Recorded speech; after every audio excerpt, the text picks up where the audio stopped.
Shalom everybody. In this year, we'll try again to demonstrate the discussion about the topic, is there something special in Jewish ethics? And when I'm asking this question, I'll emphasize again, I'm talking about something that we can share with the whole world. That means even if you don't believe in the Torah, if you don't believe in Hashem, you don't see God as part of the discussion, is there still something special in Jewish ethics, like we saw last time about freedom of expression, trying to balance with the importance in not to insult people and not to say what we call Lashon Hara. I'll demonstrate it from my experience. For years, I was a member of the Medicine Basket Committee in Israel. The Medicine Basket is the committee that is responsible to decide what kind of medicine or all kinds of other technologies will the government support to the public for free. Or, everyone will have to pay a very small amount of money. This is the general or the state health insurance, but the committee is actually deciding what medicine will the government support, and actually they are deciding or discussing what medicine will be added. Every year the government says that there's a portion of 300 million shekel or sometimes 400 million shekel for buying new medicine, and we have to decide what should be in this basket and what should be supported by the government for free. So the question is, will a Jewish state look different? Will the list in the Jewish state with the medicine, will the medicine list in the Jewish state look different? And again, I'm not sure, but I think that the answer is quite different. Why I'm not sure that there will be a big difference, or I can say even the opposite, I'm sure that there will not be a big difference. All of us are human beings. All of us are want to be healthy. All of us suffer from pain. All of us want to avoid cancer. And actually, first of all, we are all the same. Well, all human beings, and all of us were created in God's image. So the necessities and the needs are actually the same. The second thing is that ethics is connected also to common sense, to moral sensitivity or whatever, and it's also things that are quite the same all over the world, at least in the Western world. But after saying that, maybe the answer will be, it will be quite different, and I want to give 3 examples in order to explain what do I mean by using the term Jewish ethics. 1. In general ethics all over the world, there is a discussion if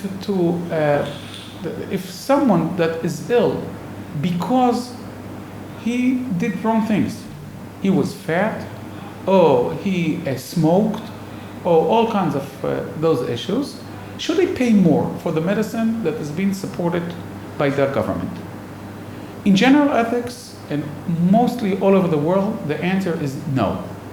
Sometimes insurance companies are charging different amount of money when there are these reasons. But when we are talking about the government and the ethics and the general ethics, the answer is no. Why? There are many reasons. So briefly, it's not our issue, but briefly the answers are, first of all, a patient is a patient is a patient. You don't start to discuss if you deserve it, if he has to pay, whatever. Second, when you're not sure about the facts, because smoking may cause this illness, but maybe he got it from another reason, and it's really not his fault.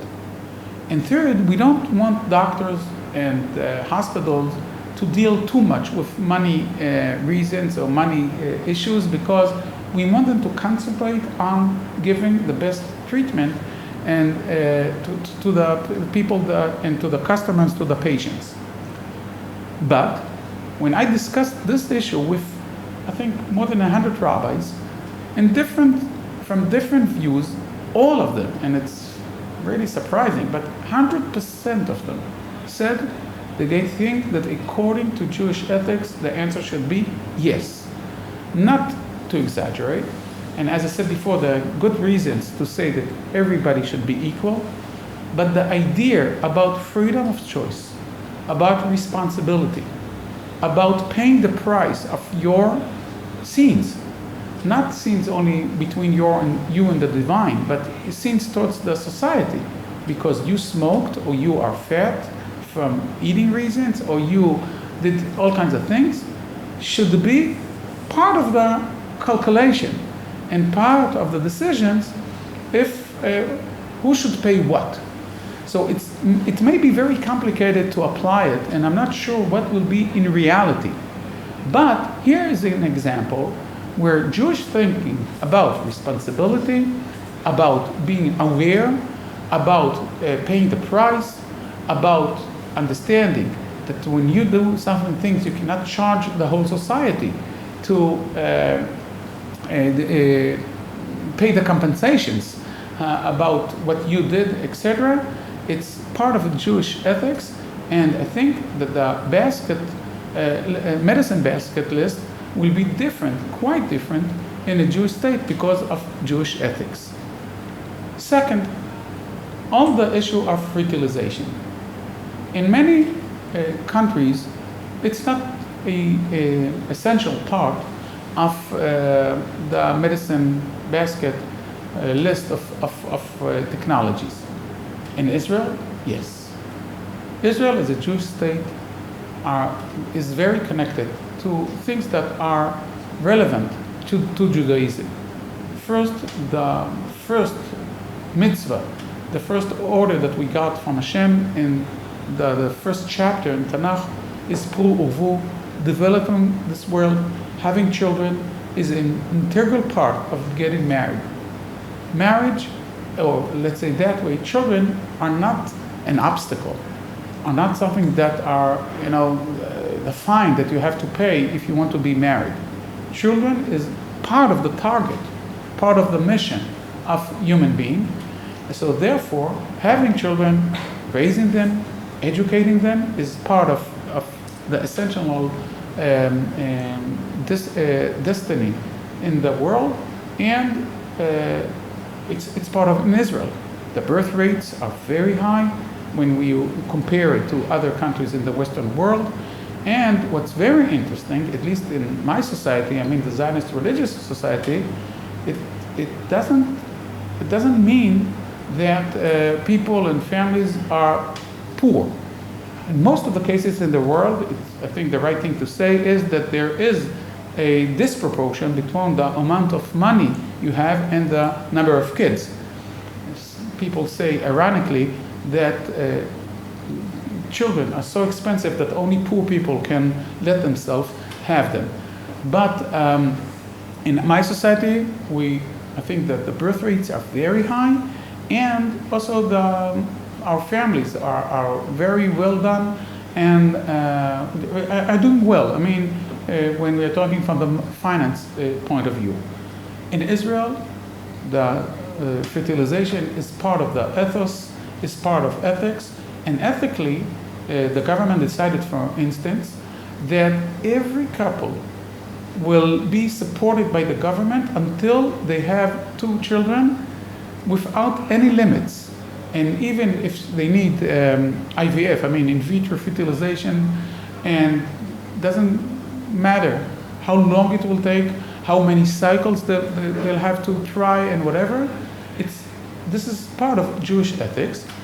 I assume that it's not only Jewish ethics in general, but it also it's been influenced by the fact that a few decades ago there was the Holocaust, and we lost such a huge part of our nation. So therefore, it's also something that is being added to the idea about the importance of developing this world, being responsible to this world, and understanding that there is a destiny when we live in this world. That's the second example. The third example may be very, very controversial, and I'm not sure, as I said before, that everyone that deals with Jewish ethics will agree, but it's a very interesting issue. There is what we call, I think, all over the world, often diseases. Often diseases means that there are diseases that less than 30,000 people all over the world are sick, are carrying there. Therefore, the medicine companies actually are not so interested in developing medicine. And when they do invest money, and when there is medicine that deals with this sickness or illness, the price is so high that even rich people cannot offer and cannot let themselves use them. It's really something that only a government can solve. The problem from the ethical point of view, that the price is so high. For instance, when I was part of the basket medicine committee, there was a disease, I'll say, make a long story short, that only 3 children in Israel were sick. It was really an awful thing that they had. And the price, in order to buy the medicine and to include what they need in the list, was approximately $1.5 million. I mean, it's 5 million shekel approximately. Now, the whole budget was 110 million shekel. That means that to include medicine for these 3 children, you had to use 1% of the medicine basket. That's unproportional. Even though you're saving life and people will not suffer, and children will not suffer, but it's not proportional.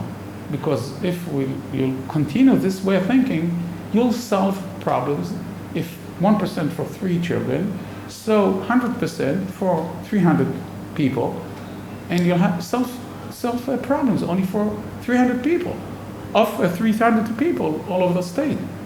But there are many other cases. Thousands, 10,000s, 100,000s of people that will not get any solution to their problem because you used all the money for those 3 children. From the other hand, how can you do that?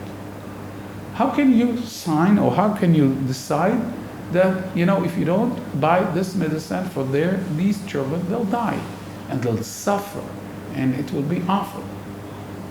Now, in the system in the committee in Israel is that we are trying to come to a consensus. And even though there are 16 people in this committee, I don't remember a lot of votes. And in most of the cases, even in very difficult issues and very complicated technologies, we came to a kind of a consensus, and we decided.